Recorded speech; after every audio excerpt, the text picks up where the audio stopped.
Hello friends, good morning. मैं सुरेंद्र कुमार काला आप सभी का हार्दिक अभिनंदन करता हूं आपके अपने YouTube channel unique study point में। और जो हमने कल की क्लास में जो टॉपिक किया था वो था झुके हुए निर्देश तंत्रों के बारे में। आज हम बात करें गैलीलियन रूपांतरण के बारे में। उसके पहले इस क्लास को आप सभी अपने साथियों के पास शेयर कीजिए, और यदि आपने हमारे चैनल को सब्सक्राइब नहीं किया तो सब्सक्राइब कीजिए और अपने साथियों से भी कराइए। आप हमारा ज़्यादा से ज़्यादा सहयोग कीजिए, हम आपके सहयोग के लिए तैयार हैं। और यदि आप एफबी पर है तो हमारे FB page unique study point को लाइक और फॉलो करना ना भूलें। तो हम बढ़ते हैं आज गैलीलियन रूपांतरण की तरफ। गैलीलियन रूपांतरण में जो क्वेश्चन बनने वाले हैं वो ये जो आपकी स्क्रीन पर 3 क्वेश्चन है, ये 3 क्वेश्चन बनने वाले हैं जो आज की क्लास में इनका आपको जवाब मिलने वाला है इन तीनों क्वेश्चनों का। तो हम आगे बढ़ते हैं आज गैलीलियन रूपांतरण की तरफ।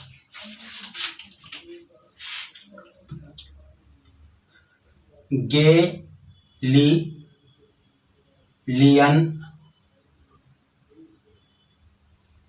रूपांतरण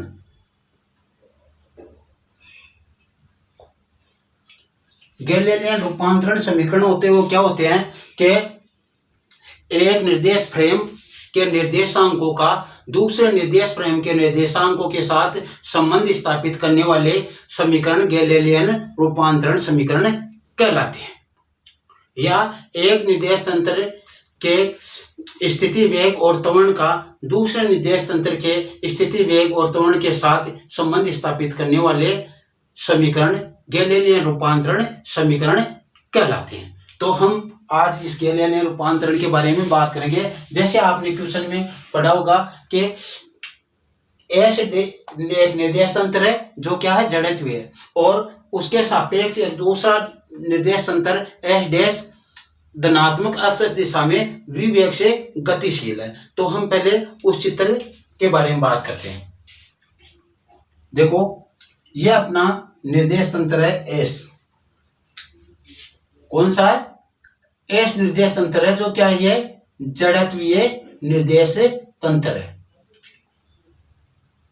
ठीक है, ये इसकी y अक्षेज हो गई, ये इसका मूल बिंदु O गया, ये इसकी अक्ष अक्षेज हो गई, और ये इसकी जेड अक्षेज हो गई। अब ये जो जड़त्वीय निर्देश तंत्र एस है, इसके सापेक्ष धनात्मक अक्ष यानी धनात्मक अक्ष दिशा ये है। इस दिशा में क्या है, एक अन्य निर्देश तंत्र एस देश गतिशील है। कौन से वेग से? v वेग से। तो वो देखो, मान लो ये दूसरा निर्देश तंत्र ये है आपका, इसकी एक y डैश हो गई और ये इधर हो गई अक्ष डैश। क्यों? और यहां से जो इधर ये हो गई अक्ष z डैश एक्सेस, और यहाँ पे आपका जो हो गया वो है आपका o डैश।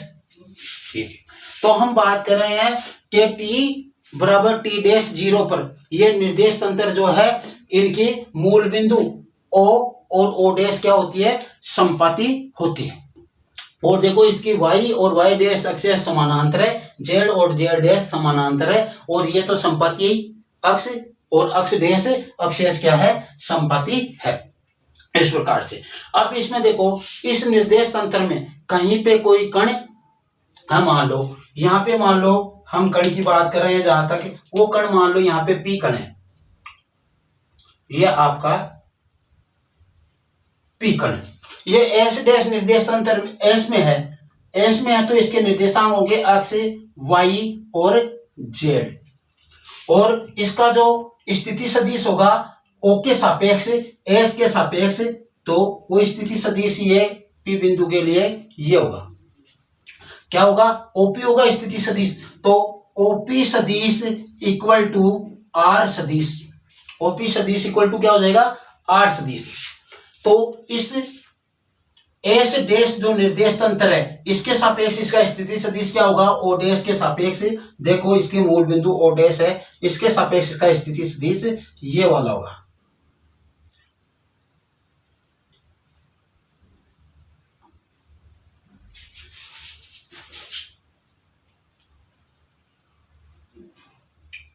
ये हो गया, ये क्या, O P dash, O P dash, और इसका मान क्या होगा, देखो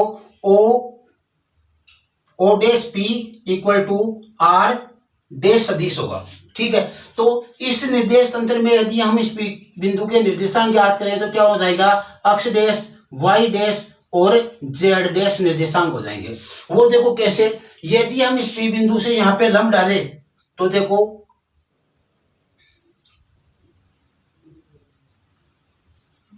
ये लंब डाल दिया, जो क्या हो गया, ए बिंदु पर आकर मिला है, ये लंब ए बिंदु पर आकर मिला है अक्ष एक्स पर, और दोनों की अक्ष एक है। अब देखो ये तो इधर तो आ जाएगा अक्ष डैश, और इधर ही आ जाएगा इसका अक्ष, तो अक्ष भी आ रहा है, अक्ष डैश भी आ रहा है। इधर हम बात करेंगे तो यहाँ पे लंब डालेगा तो ये वाई आ जाएगा, और यहाँ से वाई डैश प्राप्त हो जाएगा, और जेड डैश की बात करें तो यहाँ पे इससे जेड डैश प्राप्त हो जाएगा। ठीक है, क्योंकि ये लंबवत अक्ष तो होती है, तो यहाँ से ऐसे लंब डालेंगे तो जेड डैश प्राप्त हो जाएगा, और जेड भी प्राप्त हो जाएगा। तो इस प्रकार से अब देखो हम बात करते हैं यहाँ पे, ये यहां से लेकर यहां तक की दूरी, देखो एस निर्देश अंतर है, उसके लिए यहां से लेकर यहां तक की दूरी क्या होगी, इसकी तो ये अक्ष है, तो अक्ष दूरी होगी है, तो ओ से लेकर जो हम बात कर रहे हैं कहां तक की, ए तक की, ओ से ए तक की जो दूरी है वो क्या होगी, अक्ष होगी। ओ से ए तक की दूरी अक्ष होगी, तो फिर ये दूरी कितनी होगी, ओ डैश से ए वाली, ओ डैश से ए वाली वही अक्ष डैश हो जाएगी, क्योंकि इसके अक्ष डैश पर है, इसके लिए ये अक्ष डैश अक्षांश है, तो ये अक्ष डैश हो जाएगी। ठीक है, ये हमारे को मालूम होना चाहिए। अब बात रही हमारे पास ओ डैश, ये विस्थापन कितना है, ओ डैश, तो ओ डैश देखो ये जो निर्देशांक है एस डैश, एस के सापेक्ष किस वेग से गतिशील है, v वेग से गतिशील है, तो ये हो जाएगा v इंटू टी विस्थापन हो जाएगा। कैसे हो जाएगा, देखो वेग बराबर हमारे पास होता है, वेग बराबर सदिश विस्थापन, सॉरी वेग बराबर विस्थापन बटा समय, और विस्थापन का मान जब हम ज्ञात करेंगे, ये विस्थापन ही तो है ओ डैश, तो ये हो जाएगा वेग गुणा समय, और वेग गुणा समय की बात करेंगे तो वेग v है और समय t हो जाएगा, तो इसका मान क्या हो जाएगा, ओ डैश का vt हो जाएगा, ओ डैश का मान क्या हो जाएगा, vt हो जाएगा। अब इसमें आपको लिखना क्या है, ये कह रहा है जो एस डैश जड़त्व निर्देशांक है उसके सापेक्ष एस डैश निर्देशांक क्या है, v वेग से धनात्मक अक्ष दिशा में गतिशील है। क्या है, धनात्मक अक्ष दिशा में गतिशील है। इन दोनों में t बराबर टी डैश बराबर 0 पर बिंदु P के निर्देशांक S में तो है अक्ष y z, और S डैश में है अक्ष डैश y डैश और z डैश है इनके निर्देशांक। ठीक है, और ये किस वेग से, एस डैश एस के सापेक्ष v वेग से गतिशील है। ये बुक में ऐसा का ऐसा आपको मिल जाएगा, तो मैं जो कह रहा हूं वो आप साथ के साथ उतार लो या फिर बुक में से देख लेना। ये हमारे पास ऐसा का ऐसा है। ठीक है, तो अब हम आगे बढ़ते हैं, तो देखो अक्ष के सापेक्ष आई कैप हो जाएगा, तो इसका भी आई कैप हो जाएगा, ये होगा जे कैप, ये भी जे कैप वाई एक्सेस के, और ये के कैप और ये के कैप हमने क्या मान लिया, एकांक सदिश मान लिया। एकांक सदिश कैसे प्राप्त करते हैं हम, एकांक सदिश का मान होता है जो होता है सदिश बटा सदिश का परिमाण। क्या होता है, एकांक सदिश बराबर सदिश बटा सदिश का परिमाण होता है। यानी और यदि हम सदिश का मान ज्ञात करें तो एक सदिश का परिमाण गुणा एकांक सदिश हमारे पास प्राप्त होता है। ठीक है, अब हम आगे बढ़ते हैं इसके लिए। तो हमारे पास ये जो सब प्राप्त हुआ है, इसमें इन सब की बात हमने निकल ली कि P के लिए जो S में निर्देशांक है अक्ष y z है, और P के S डैश में निर्देशांक अक्ष डैश y डैश और z डैश है, और T डैश बराबर T बराबर 0 पर जो इनके मूल बिंदु है संपाती है O और O डैश, और इनकी अक्ष भी क्या है, संपाती है। ये तो है क्योंकि इसी दिशा में ये गतिशील है। अब हम बात करते हैं इसके निर्देशांक स्थिति सदिश ज्ञात करने की बात करते हैं। तो सबसे पहले बात करते हैं हम त्रिभुज की बात करते हैं, कौन से, ओ डैश पी की।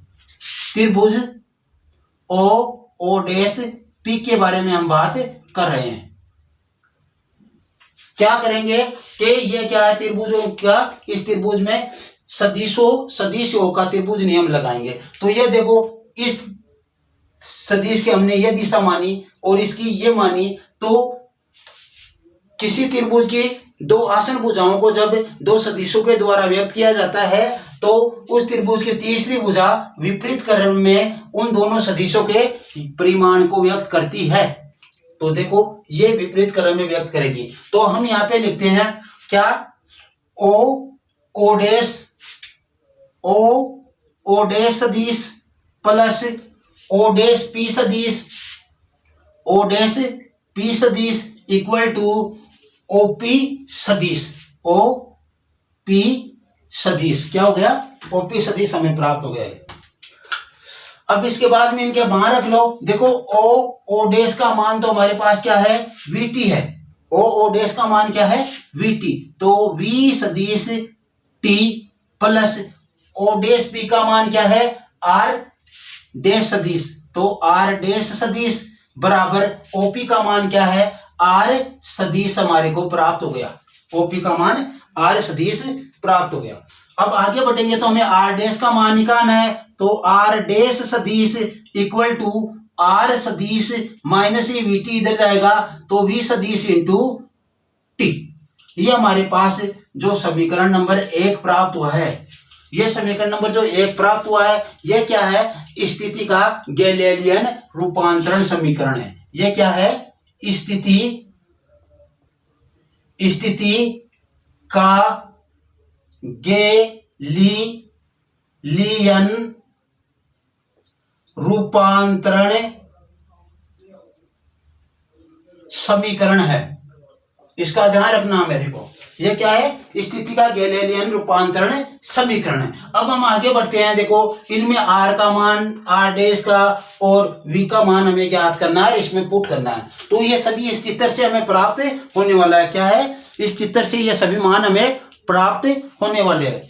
तो ये आपको दिखाई नहीं दे रहा तो इस जेड डैश को ऊपर की साइड में लिख देना। अब देखो हम सबसे पहले आर का मान ज्ञात करते हैं। आर क्या है, आर सदिश बराबर, आर सदिश स्थिति सदिश है किसका, मूल बिंदु ओ के सापेक्ष पी का, यानी ये एस डैश की बात कर रहे हैं हम। और एस डैश में बिंदु पी के निर्देशांक क्या है, अक्ष वाई जेड। अक्ष के साथ आई कैप, वाई के साथ जे कैप और जेड के साथ के कैप लेना है। तो ये अक्ष दिशा में जाएंगे तो अक्ष आई कैप प्लस वाई अक्ष दिशा में जाएंगे तो Y j cap plus Z अक्ष दिशा में जाएंगे तो जेड के कैप। समीकरण नंबर 2। ऐसे ही हम आर डैश का मान ज्ञात करें तो आर डैश बराबर क्या हो जाएगा, आर डैश स्थिति सदिश है कौन से का, एस डैश का। और इसमें बिंदु पी के निर्देशांक क्या है, अक्ष डैश, वाई डैश और जेड डैश। तो इसका क्या हो जाएगा, अक्ष डैश आई कैप प्लस वाई डैश जे कैप प्लस जेड डैश के कैप। समीकरण नंबर आपका 3 पूरा हो गया। अब हम बी की बात करते हैं। ये आपका वी सदिश है, इसका मान क्या प्राप्त होगा। तो वी देखो ये एस डैश जो है किस दिशा में जा रहा है, अक्ष दिशा में जा रहा है। तो इसका मतलब इसका तो घटक अक्ष दिशा में प्राप्त होना वी का। तो पहले तो आप रखो यहाँ पे वी अक्ष और क्या आ जाएगा, अक्ष के साथ आई कैप। समीकरण नंबर आपका 5। समीकरण नंबर क्या हो गया, 5 प्राप्त हो गया। ये जो समीकरण 2 3 4 सॉरी ये 4 होगा, 5 नहीं 4, 2 3 4 है, इनको समीकरण 1 में रखो। तो रखे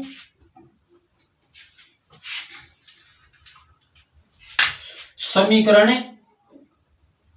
2 3 व 4 को समीकरण 1 में रखने पर, तो समीकरण 1 देखो मैं यहां पे उतार देता हूं, R dash equal to R सदिश माइनस वी सदिश टी। ये समीकरण अपना 1 है और इसमें हमें मान रखना है 2 3 4 से ये रहा। तो देखो आर डैश का मान तो हमारे पास क्या आया था, एक्स डैश आई कैप प्लस वाई डैश जे कैप प्लस जेड डैश के कैप और इक्वल टू आर का मान आया था हमारे पास ए एक्स डैश आई कैप सॉरी एक्स आई कैप वाई जे कैप और जेड के कैप और माइनस जो वीटी था वी का मान आया था एक्स आई कैप, तो इसका हो जाएगा एक्स वी एक्स आई कैप और इंटू ए टी हो गया। ठीक है, अब जो जो हम मान एक जगह रख सकते हैं उनको हम एक जगह लेंगे पहले तो देखो यहां पे तो देखो ये तो इधर ऐसा क्या ऐसा एक्स डैश आई कैप प्लस वाई डैश जे कैप प्लस जेड डैश के कैप और इक्वल टू अक्स वाले देखो यहाँ पे ये वी एक्स वाला है, इस अक्स के साथ लो तो अक्स ये इधर आकर क्या हो जाएगा माइनस बी अक्स टी और बाहर की साइड में कॉमन ले लिया हमने क्या आई कैप। फिर क्या हुआ देखो वाई जे कैप और जेड के कैप, ये हमारे पास प्राप्त हो गया समीकरण नंबर 5। अब इस 5 के क्या करेंगे हम तुलना करेंगे, क्या करेंगे तुलना से इसकी तुलना करेंगे तो इधर देखो आई कैप के साथ क्या है आई कैप के साथ जेड डैश है, यहाँ पे आई कैप के साथ ये तो इनको उतार लो x dash equal to x minus v x t, समीकरण नंबर आपका 6। आई कैप वाले ले लिए, फिर जे कैप वाले बराबर लेंगे तो वाई डैश बराबर वो जेड के यहाँ पे गुणा में क्या जे कैप के वाई है, ये समीकरण नंबर आपका 7। फिर हम लेंगे जेड कैप वाले तो जेड ये के कैप वाले जेड है डैश यहाँ पे और यहाँ पे के कैप में जेड है तो ये जेड बराबर समीकरण नंबर 8 क्या है समीकरण नंबर 8 प्राप्त हो गया। ये क्या है गैलीलियो के स्थिति के समीकरण है, तो ये है गैलीलियन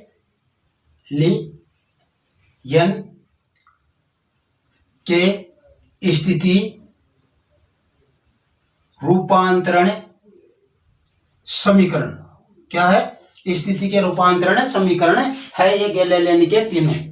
ठीक है, ये हमने प्राप्त कर लिए एक्स डैश बराबर X minus V X T और वाई डैश बराबर वाई और जेड डैश बराबर जेड। अब ये देखो ये दोनों जो हमारे को प्राप्त हुए ये दोनों ये ऐसे प्राप्त हुए हैं, क्यों प्राप्त हुए हैं क्योंकि ये समांतर है इसलिए दोनों समान से प्राप्त हो गए हमारे को, समांतर है। तो देखो y डैश और y दोनों समांतर है, z और z डैश दोनों समांतर है, तो ये ऐसे कैसे प्राप्त हो गए और इसमें कुछ हमारे को विवेक से यह गति कर रहा था इसलिए यहाँ पे कुछ हमारे को प्राप्त हो गया। तो ये गैलीलियन के क्या है स्थिति समीकरण है कब जब एस डैश निर्देश तंत्र प्लस अक्ष दिशा में गतिशील है उस समय। ठीक है, हमने ये प्राप्त कर लिया। अब हमें आगे क्या करना है वो देखो, ये क्या है गैलीलियन के जो संबंध है वो क्या होते हैं अचर होते हैं।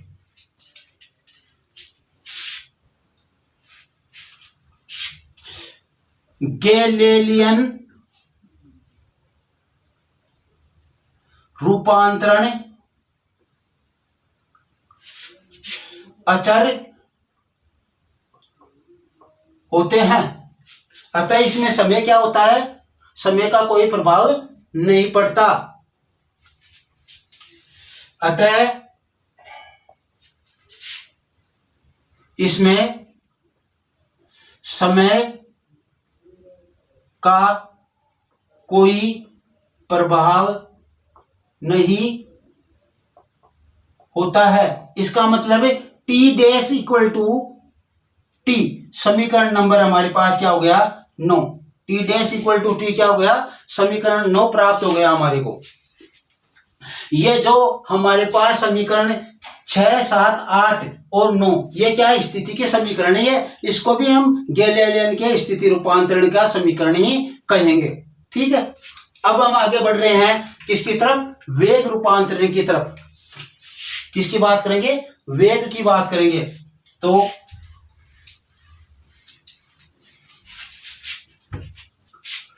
वेग समीकरण प्राप्त करेंगे गैलीलियन के, तो हम क्या करेंगे समीकरण 1 का टी के सापेक्ष क्या करेंगे अवकलन। समीकरण 1 प्राप्त किया था हमने, उसको समझना है थोड़ा। समीकरण 1 का t के सापेक्ष अवकलन करने पर थोड़ा ध्यान देना उसके पहले कि t डैश बराबर t है तो क्या हो गया, dt dash equal to dt होगा। तो हम dt डैश की जगह dt रख सकते हैं, कोई बड़ी बात नहीं। अब देखो d अपॉन dt, इधर क्या था हमारे पास पहला r डैश सदिश, और इधर d अपॉन dt, इधर क्या था समीकरण 1 में, वो था r सदिश माइनस vt, r सदिश माइनस v सदिश ये t। ये हमारे पास समीकरण नंबर 1 था स्थिति का। तो उसका हमने क्या किया, t के सापेक्ष अवकलन। इसका अवकलन क्या होगा, देखो इसका हम v आएगा, वेग आएगा, तो v तो हमारे पास ही है, इसलिए हमें इसको क्या ले लेते हैं, u के रूप में ले लेते हैं। तो हमने ले लिया u डैश, डैश लगा हुआ था, u डैश सदिश इक्वल टू ये हो जाएगा, देखो इसको हम रखेंगे तो dr सदिश अपॉन dt, और माइनस इसका अवकलन करेंगे तो देखो v को तो बाहर ले लेंगे, v सदिश और d अपॉन dt का क्या हो जाएगा, v आ जाएगा, क्योंकि t का समाकलन करेंगे t के सापेक्ष 1, और जब दोबारा से t आगे लेकर v का करेंगे तो उसका मान आएगा 0, क्योंकि ये v क्या है, नियत वेग से गतिशील है, इसलिए v नियत है, इसका मान 0 आ जाएगा इस समय। तो उसको आगे करने की आवश्यकता ही नहीं। तो इसका मान तो हमारे पास क्या हो जाएगा, u सदिश माइनस v सदिश, समीकरण नंबर अपना 9 किया था ना, ये 10, समीकरण नंबर क्या हो गया 10। u डैश बराबर u माइनस v सदिश के रूप में ये है, तो ये हो गया। अब हम इसमें बात करते हैं कि u डैश क्या है, u क्या है और v क्या है, इनकी बात करते हैं। तो सबसे पहले हम बात करते हैं इसकी, फिर इसकी और इसकी। सबसे पहले वाली बात करनी है हमें v सदिश की। v सदिश क्या है, s डैश निर्देशांक v डैश के सापेक्ष नियत वेग v से s के सापेक्ष नियत वेग से गति कर रहा है। तो ये क्या है, s डैश निर्देश तंत्र है या निर्देश फ्रेम का s के सापेक्ष वेग है, और वेग क्या है, नियत ही है, हमने यहाँ पे नियत लिया तो ये नियत ही है, और ये अक्ष दिशा में धनात्मक, तो धनात्मक अक्ष दिशा में है। फिर हम बात करते हैं u की। u क्या है, u के बारे में बात करेंगे तो देखो u हमारे पास है, u है, इसके ऊपर डैश नहीं लगा हुआ है, इसका मतलब हम s की बात कर रहे हैं, s निर्देश तंत्र की, और s निर्देश तंत्र में वेग है किसका, कण का। कण कौन सा, p, तो यह है कण का s निर्देश तंत्र में वेग। कण का क्या है, s निर्देश तंत्र में वेग प्राप्त हो गया ये हमारे को। चलो ठीक है, इसका ये क्या है, कण कौन सा, p है, तो कण p का ही है ये s निर्देश तंत्र में। कण p लिया तो p होगा, मैंने यहाँ पे कण का ही लिख दिया, एक ही बात है। यहाँ पे क्या हो जाएगा, कण का s डैश निर्देश तंत्र में वेग, यानी कण p का s डैश निर्देश तंत्र में ये वेग हमारे को प्राप्त हो गया। इस प्रकार से हमें यह प्राप्त करने थे, जो हमने प्राप्त कर लिया, क्या, वेग समीकरण हमारे को प्राप्त हुआ ये। लेकिन वेग समीकरण इस तरीके से थोड़ी हम इसको घटक के रूप में ले, वेग समीकरण को क्या ले, घटक के रूप में ले, तो घटक के रूप में लेने पर ये वेग समीकरण देखो इस तरीके से आएगा। इसकी मैं सफाई करता हूँ, यहाँ पे ही उतार देता हूँ, 1 मिनट इसको यहाँ पे लिख दे, घटक के रूप में। और घटक के रूप में का मतलब है अक्ष दिशा में क्या होगा, y अक्ष दिशा में क्या होगा, और z अक्ष दिशा में क्या होगा। तो यहाँ पे मैं वो समीकरण उतारता हूँ, देखो अक्ष दिशा में हमारे पास जो हमारे को स्थिति प्राप्त हुई थी वो था अक्ष डैश इक्वल टू अक्ष माइनस v t, ये प्राप्त हुई थी। फिर y डैश दिशा में y equal dash equal to y और z डैश दिशा में हमारे को प्राप्त हुई थी z equal to z dash equal to z। ठीक है, तो इससे लेकर चले देखो अक्ष अक्ष दिशा में चलना है, तो ये हो गया u अक्ष डैश सदिश इक्वल टू क्या हो जाएगा u अक्ष सदिश और इस t का हो जाएगा अवकलन करेंगे तो 1 और माइनस v अक्ष सदिश। क्यों v अक्ष ही था ना यहाँ पे, तो v अक्ष सदिश हो जाएगा माइनस ये। ठीक है, ये हमारे पास वेग का जो समीकरण प्राप्त हुआ वो है समीकरण नंबर 11 अक्ष अक्ष दिशा में। फिर हम ले रहे हैं y अक्ष दिशा में u y dash equal to u y ऐसा का ऐसा ही समीकरण नंबर 12। फिर u z दिशा में ज्ञात करेंगे हम, तो u z dash equal to u z सदिश, ये समीकरण नंबर 13। ये हमारे पास समीकरण प्राप्त हो गए, कौन से 11 12 13। ये क्या है 11 12 13 हमारे पास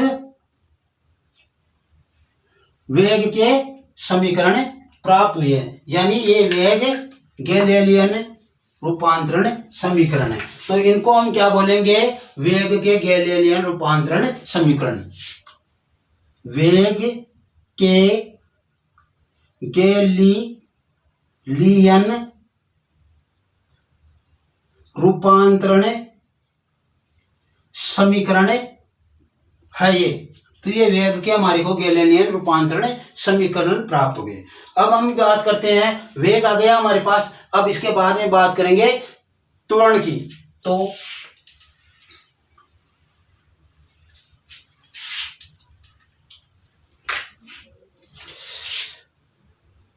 त्वरण घटक रूप में क्या हो जाएगा, देखो इसका हम अवकलन करेंगे तो ये हो जाएगा a अक्ष डैश सदिश इक्वल टू a अक्ष सदिश। इसका मान क्या हो जाएगा 0 हो जाएगा, क्योंकि ये विवेक अक्ष दिशा में विवेक से गति कर रहा है और नियत वेग है। इसका अवकलन करेंगे तो 0 हो जाएगा, तो इसका 0 और इसका हो जाएगा a अक्ष सदिश। ठीक, ये समीकरण हमारे को प्राप्त हो गया 14। कैसे हुआ देखो, v u अक्ष डैश अपॉन dt ऐसे ही तो करेंगे, और इसका हो जाएगा u अक्ष अपॉन dt माइनस u अक्ष अपॉन dt। तो ये तो नियत होने के कारण इसका 0 और इसका क्या हो गया a अक्ष डैश और इसका हो जाएगा a अक्ष। वेग में परिवर्तन की दर को त्वरण ही तो कहते हैं, इसलिए मैंने इससे सीधे ये बनाए। अब इसका भी ऐसे बन जाएगा, देखो a y डैश सदिश इक्वल टू a y सदिश, समीकरण नंबर 15। फिर a z सदिश इक्वल टू a z सदिश, समीकरण नंबर 16। ये क्या है, त्वरण के गैलीलियन रूपांतरण समीकरण है। ये क्या है, त्वरण के गैलीलियन रूपांतरण समीकरण है। और यहाँ पे हमें जो 3 क्वेश्चन लिखे थे उनका जवाब मिलने वाला है, तो यहाँ पे आप थोड़े ध्यान से रहिए। यह है त्वरण के गैलीलियन रूपांतरण समीकरण। त्वरण के गैलीलियन रूपांतरण समीकरण है कौन कौन से, 14 15 और 16 त्वरण के गैलीलियन रूपांतरण समीकरण हमारे को प्राप्त हुई है। अब यहाँ पे आप गौर करो, देखो a X dash s dash तंत्र में है, a X dash s dash में, ये a अक्ष इसमें है और a y इसमें और a y डैश इसमें, a z डैश z इसमें और a z डैश इसमें। ये बराबर ये बराबर ये बराबर, ये सभी क्या आ रहे हैं, बराबर आ रहे हैं। देखो अक्ष डैश वाला और अक्ष वाला, इधर ये डैश वाला आ रहे, बिना डैश वाला दोनों बराबर आ रहे हैं। यानी त्वरण, इस कण का त्वरण s डैश में है उसके बराबरी किस में है, एस में है, यानी एस निर्देश तंत्र में जो कण का त्वरण है वही त्वरण कण का क्या है, एस डैश निर्देश तंत्र में। इससे हम क्या कह सकते हैं कि इस निर्देश तंत्र पर कोई बल ऐसा कार्यरत नहीं हुआ जो इसमें क्या कर सके, त्वरण उत्पन्न कर सके। त्वरण क्या है, समान है इनमें, तो ये हमें ध्यान रखना है। और इतना हमारे को ध्यान है तो हम क्या कह सकते हैं, इससे सिद्ध होता है कि जड़त्वीय निर्देश तंत्र के सापेक्ष नियत वेग से गतिशील अन्य निर्देश तंत्र भी क्या होता है, जड़त्वीय होता है। तो इसके नीचे लिखेंगे, उपरोक्त से स्पष्ट है कि दोनों निर्देश तंत्रों में कण P पर कार्यरत त्वरण समान है। क्या लिखोगे, उपरोक्त से स्पष्ट है कि दोनों निर्देश फ्रेम या तंत्रों, निर्देश फ्रेमों या तंत्रों में, और वो दोनों कौन कौन से है, एस व एस डैश में कार्यरत त्वरण क्या है, समान है। और दोनों का मतलब कार्यरत त्वरण दोनों में समान है, त्वरण दोनों में समान उत्पन्न हुआ। इसका मतलब ये जड़त्वीय निर्देश तंत्र था तो ये भी जड़त्वीय होगा। दोनों का यदि त्वरण कण का दोनों में समान है तो ये भी जड़त्वीय होगा। तो सिद्ध होता है, सिद्ध होता है कि, या इससे सिद्ध होता है कि, क्या सिद्ध होता है कि किसी जड़त्वीय निर्देश तंत्र के सापेक्ष नियत वेग से गतिशील अन्य जड़त्वीय तंत्र, अन्य निर्देश तंत्र भी क्या होता है, जड़त्वीय होता है। कि किसी जड़त्वीय निर्देश तंत्र, एस लिख लो यहां पे, के सापेक्ष नियत वेग से गतिशील, नियत वेग क्या था, वी तो लिया था हमने, गतिशील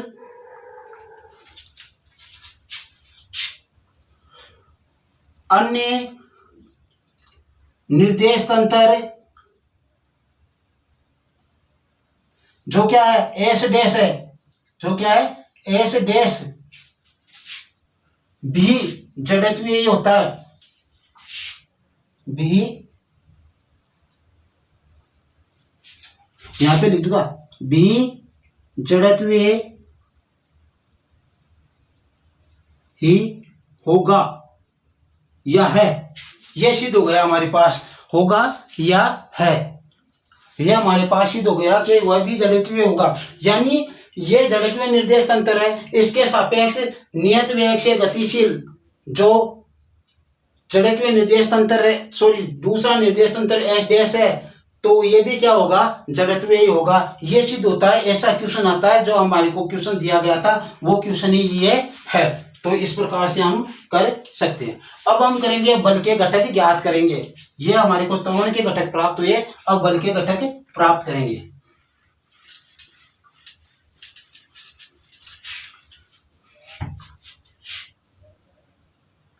बल के घटक माना कण P का द्रव्यमान m है, तब हम बल के घटक याद करें। तो वो जब इस त्वरण के जो हमारे को घटक प्राप्त हुए हैं उनको m से गुणा करना है। तो देखो m a dash a X dash equal to m a X. दूसरा आ जाएगा हमारे पास m a y डैश सदिश equal to m a y सदिश। तीसरा हो जाएगा m a z डैश सदिश equal to m a Z सदिश। इनको दूरी पर इसलिए रखा मैंने क्योंकि इनके बीच में मैं कुछ और भी लिखने वाला हूं। और वो क्या लिखने वाला हूं वो देखो। इसका मान तो हो जाएगा एफ अक्ष डैश सदिश इक्वल टू एफ अक्ष सदिश। ठीक, इसका हो जाएगा एफ वाई डैश सदिश और इसका हो जाएगा एफ वाई सदिश और इसका हो जाएगा एफ जेड डैश सदिश और इसका हो जाएगा एफ जेड सदिश। तो यहां से भी आप कह सकते हो कि दोनों में बल क्या है, इस कण पे लगने वाला बल दोनों में समान है, दोनों निर्देश तंत्रों में। अतः ये निर्देश तंत्र क्या है, जड़त्व है। यहाँ पे भी आप बात लिख सकते हो। हम वहां पे पहुंच गए थे शायद 16वें समीकरण तक। तो ये अपना 17वां हो गया और अगर गलत है तो आप करेक्ट कर लेना। और ये 19, ये क्या है, बल के गैलीलियन रूपांतरण समीकरण है। ये क्या है, बल के गैलीलियन रूपांतरण समीकरण है। कौन से 17, 18 और 19। तो आज की क्लास में इतना ही।